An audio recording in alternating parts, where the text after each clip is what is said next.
Мынакей депутаттар үйір койдой болуп Акаевка кызмат кылышты. Акаев кеткенде баары топурап, жарышып, Бакиевдин коросуна түштү. Бакиев качкандан кийин баары Атамбаевдин коросуна түштү. Анан Сооронбай Жээнбековдун коросуна түштү.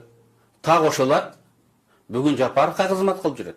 Жерлерде ким начальник штаб, ким главный спонсор экен барыңыздар билесиздер. Бул документ менде 2010 жылы эле болгон. 2014 жылы дагы ушул адамдар арызданып келишкен. Садыр Жапаровдун үстүнө. Бирок мен урматтуу көрөрман, урматтуу мекендеш, сиз күбө болуңуз. Мына бүгүн биринчи жолу ушул документти сиздерге жарыялайын деп чечтим.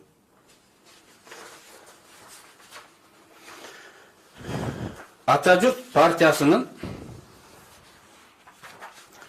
тең төрагалары 5 киши. Мага, сотко,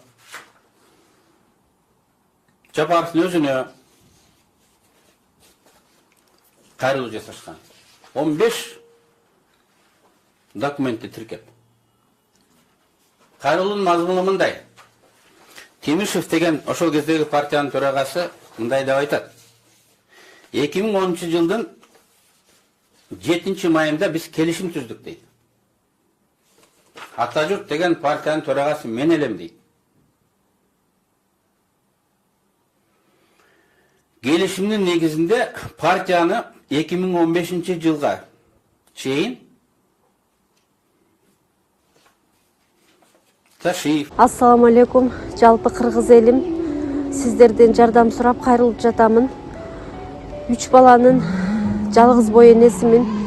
Ортончу балам Умар 6 жашта, диагнозу ДЦП, врожденный паралич. Кайдыгер карабаган кыргыз элим. Уулум Умарга жардам бериңиздер. Балдарыңыздар оорубасын.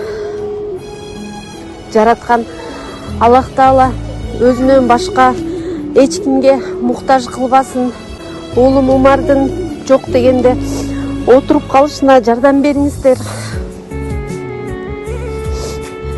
Балам жок дегенде өзүнүн тамагын өзү ичкенге жардам бериңиздер, суранамын.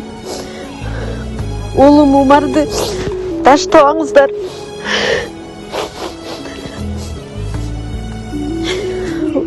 Учурда балам лечение алып жатат. Баламдын алган лечениясы токтоп калбаш үчүн жардам бериңиздер, суранамын.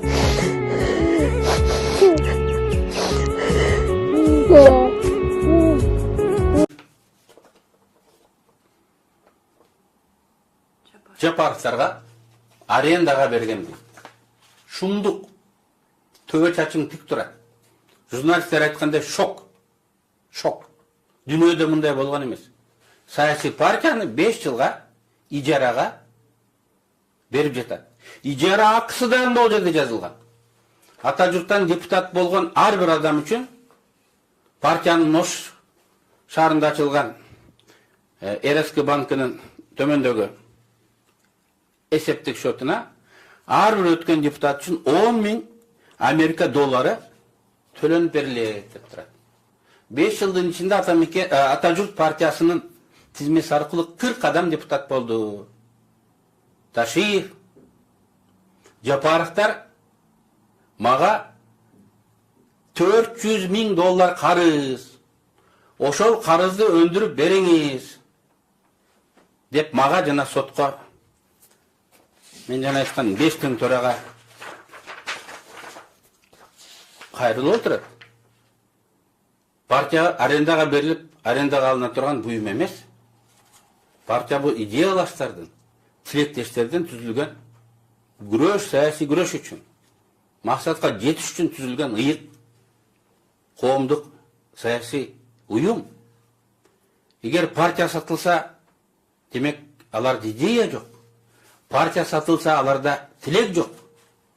Эгер партия сатылат, арендага бериле турган болса, алар Кыргызстанды мамлекетти да сатып, арендага берип койушу Толық мүмкін да. Кыргызстанда арендаға алынған, официалдуу түрдө арендаға алынған мындан башка учур болгон эмес. Коңуш өлкөлөрдө да болгон эмес, дүйнөдө болгон эмес. Мынакей деңгел, мынакей саясий соода, мынакей партияны бизнес кылган адамдар.